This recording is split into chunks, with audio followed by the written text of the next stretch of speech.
Hi guys, my name is Patrick, but you can call me 26. And what we're going to do today is a foundational question on binary search.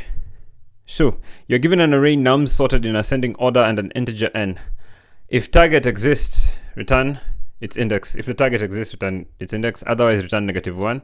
Write an O log n algorithm, right? So they basically want us to implement the binary search, right? So let's look at an array, and this is an array. We have the number 2 all the way to number 29, and handily we have our indices included. And we have a target 16, we're trying to find it in the array, right? So what we could do is we could implement 2 pointers, the left and the right, and we are going to loop until the left is less than or equal to the right, right? So that's going to be our termination case for the while loop. And we can start at the beginning, and what we want to calculate first is going to be the midpoint, and the midpoint is just going to be the left and the right added together divided by 2, right? And in this case it's going to be at position 5, right? So if we look at what is at position 5, you'll find that it's 14, and 14 is less than our target. That means that what we are looking for is on the right half of the array, right? So what we do is we move our left pointer to whatever the middle is plus 1, right? And then we look at that half, right? And now we rinse and we repeat. The mid is going to be the left plus the right divided by 2, and that in particular is going to be what is at 8, which is 21. And you'll find that in this case the mid now is actually greater than the target, so we need to look in the other half, right? So we move our right pointer down to be mid -1, right? And then afterwards we repeat the process. The mid is going to be the left plus the right divided by 2, and that would mean that the mid now is going to be that. And remember, our termination case is where the left is less than or equal to the right, right? We should keep that in mind. So the right is going to be the mid -1 in this case, because 17 is greater than 16, so we should move the right pointer down. And now if we move the right pointer down, you see that we are reaching our termination case where the left is less than or equal to the right, right? But now the left, if we implement this, the right will be less than the left, right? So that is not going to be the case. So we terminate, and what we're going to do is we're going to return -1 because we can't actually solve this. So basically that, and in this case we are not returning the number because we already have the target. We're supposed to return the index where the binary search is, right?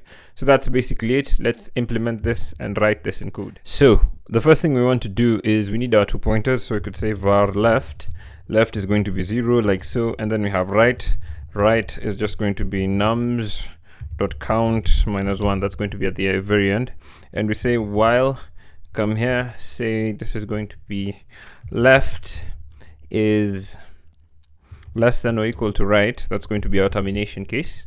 So while this is the case, what we want to do is we get the mid, var mid is going to be calculated as the left plus the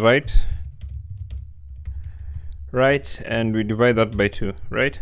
So that's going to be our mid, and we say if the number in the middle is the target, if we get the target, just return mid, right? If we get the target, return the mid, right?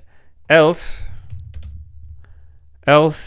if nums mid, now you could do either, you could either check that it's greater than the target or less than the target. I'm going to check greater.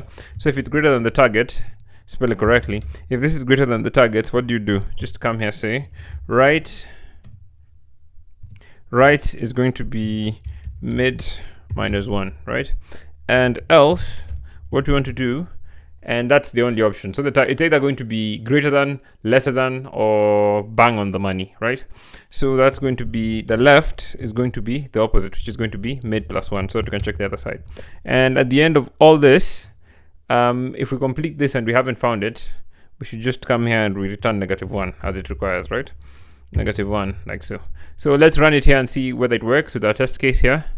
And we're getting the number 4, and that's going to be 4. Okay, let's do this for the number 2, which doesn't exist. We should get -1, and we get -1. So that works. Let's put it through its paces, paste it, let's run it with our test case, and that works with our test cases. And if we submit it, presumably it works, right? Now what we're supposed to do is we're supposed to talk about the the time complexity and the space complexity, right? Now for the time complexity, we've already been given that. That's going to be an O of log n time complexity, right? So that's pretty straightforward. For the space complexity, we do not create any extra structures, so that's going to be O of 1, right? So that's going to be O of 1 for the space complexity. And for the time complexity, we're already been given, that's O of log n.